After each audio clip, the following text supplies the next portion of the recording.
अस्सलामुअलैकुम वरहमतुल्लाहि वबरकातुहू। बिस्मिल्लाहिर्रहमानिर्रहीम।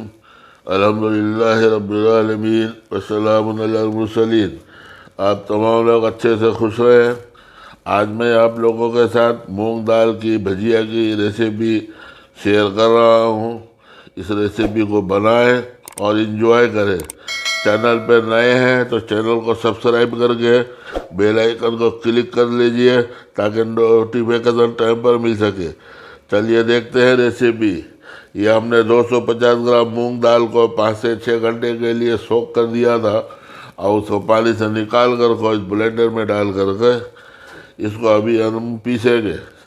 ब्लेंडर में पीसने से पहले उसमें एक आधा चम्मच नमक डालेंगे और एक आधा चम्मच लाल मिर्ची कुटा हुआ पाउडर डाल देंगे और इसको मिलाकर को बंद ढक्कन लगा के इसको हम पीस लेंगे। ये हमारा पेस्ट पीस गया है। अब इसको हम एक बाउल में निकाल लेंगे और उसको साइड पे रख के जब से दूसरी कढ़ाई में एक तेल पकाने के लिए रख लेंगे। तलने के लिए तेल गरम हो जाने के लिए छोड़ देंगे।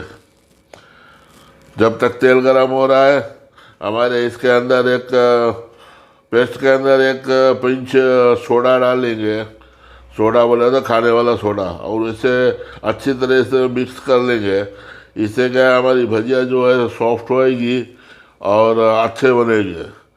ये अभी भजिया को छोटे छोटे आकार में हम गरम तेल में आहिस्ता आहिस्ता संभाल को डालते रहेंगे और इसको अंदर से हल्के आँच अब स्लो कर देंगे। आँच तेज नहीं रखना है, नहीं तो ऊपर से पक जाएगा और अंदर से भजिया सब कच्चा रहेगा। जैसा स्लो आँच में 5 से 6 मिनट पकाएं।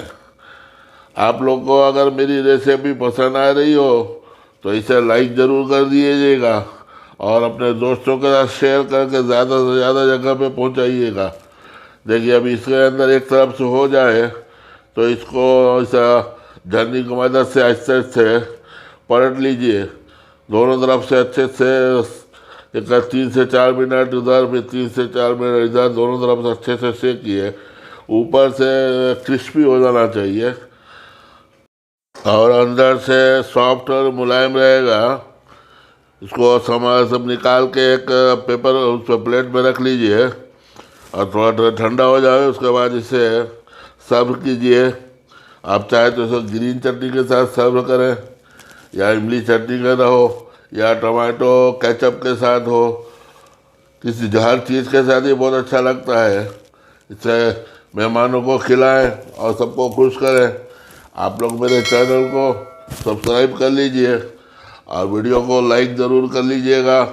आपका लाइक करने से मेरा हौसला अफजाई होता है और मुझे हिम्मत मिलती है कि हम और अच्छी रेसिपी आप लोगों के साथ शेयर करें। इसलिए जल्दी से लाइक कर दीजिए और दोस्तों के साथ शेयर करके हमारे चैनल को ग्रो करने में मदद करिए। चलिए इंशाल्लाह हम फिर किसी दूसरी वीडियो में किसी दूसरी अच्छी रेसिपी के साथ आपके साथ हम मुलाकात करते हैं।